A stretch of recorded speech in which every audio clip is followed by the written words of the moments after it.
everyone. Welcome back to the Theoretical Nerd. What's up, guys?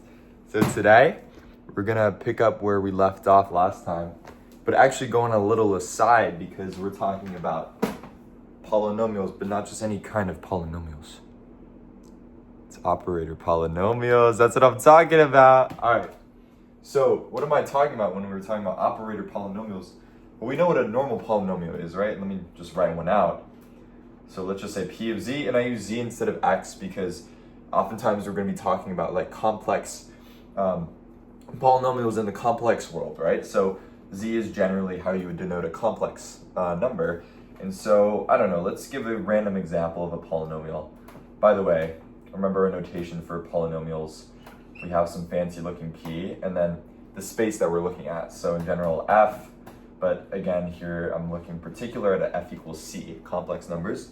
So let's give an example, and let's define p of z to be like, I don't know, z cubed plus 6z squared plus 7 or something like this, okay? And so we have such a polynomial. Well, okay, who cares? We're talking about linear algebra. Why am I trying to reintroduce like some kind of pre-calculus? Well, the point is operators, right? What are operators? Well, let's see. So an operator, remember, is just a linear map from a space to itself. Remember, we talked about this actually in the previous video. It was quite applicable. And so all an operator polynomial is, I think you can guess by now, is if you put an operator inside a polynomial, you put it through that polynomial as if you were inserting like some complex number z. So p of t, so what would p of t be in this case? It would be t cubed. Okay, hold on, I'm being very sacrilegious right now because I am saying things without explaining them. By the way, this is supposed to be a t. What the heck is t cubed? What the heck is t squared? Okay, let me set the record straight here. So t cubed is, you can almost think about it like t multiplied 3 times, but it's not multiplication. It's actually composition. So t cubed is t composed with t composed with t. And the reason we can talk about, you know, t to the nth power, t cubed, t squared, is because we're dealing with an operator, because t goes from v to v. If t went from like, for example, r2 to r3, well, that would be problematic because if we compose t with itself, we get some kind of codomain-domain discrepancy. Okay, so t cubed like this, t squared, of course, t composed with t, simple stuff, right? And so this is sort of the richness of operators, where we finally see sort of the beauty of operators coming in. We already sort of saw it with, when we were talking about invertibility, we were looking at how an operator, if you look at an operator and you look at its invertibleness, invertibility, I should say, then that's equivalent to it being injective or surjective, right? You don't need both, as you would normally need in any arbitrary operator or any arbitrary linear map, right? But this is where it really comes in because we can start doing stuff like this, and we'll see why this is actually useful later on. But anyway, back on track here. Okay, we've inserted t into here. I have a few things to explain.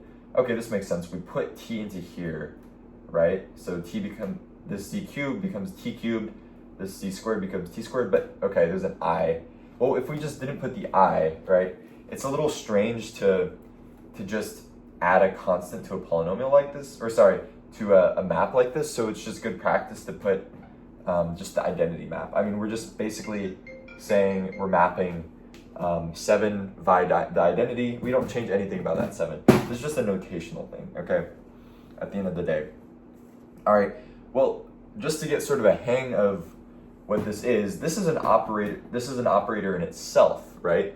Because if we apply this to like some, or I should say if we apply this to some vector v in V, which is our space, right? We can apply v this way. So we obviously distribute. The way we're going to define that is we distribute, sorry about that, v throughout each component, right? Okay. So we have like t cubed of v plus, I'm going to crash out. Oh my goodness. I don't know who that is. Plus Okay, and I kind of took that 6 out without explaining. Actually, no, that 6 just stays there, right? So we have a 6 there, that's fine. 7, and then IV, well, I applied to V is just V. Surprise, surprise. Okay, plus 7V. Okay, I don't think this is surprising to anybody. And again, this t cubed is an operator, t squared is an operator, right? It's just t composed however many times we that number raised to the power is. And so yeah, this itself is how we sort of look at this as an operator in its own right? P of t is an operator. It's a linear map, okay? Let's switch markers because this one is on its last breath. Okay, brilliant. We got to add some color to our life. It's very black and white here. I don't know. My mom wouldn't appreciate that. She's all about color. Okay, P of t. Well, maybe just to shore things up. This is gonna be a quick video, but just to sort of clarify a few things. Like, we can do operations on P of t, right?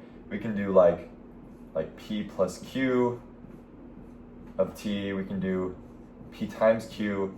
This time that's not composition, that's multiplication. But this is treated in the same way as we would define, polynomial multiplication or polynomial addition. So just want you to keep those two things in mind. And other than that, I think we're kind of set, okay? And again, just to clarify, this is just P of t times Q of t, that kind of thing. Okay. All right, well, on that note, this was sort of just like a filler, not really a filler video, but sort of a stepping stone to our next video, which is going to be a really cool proof, and it'll showcase the power of our little polynomial operators. Okay, guys, so I'll see you then, all right? Ciao.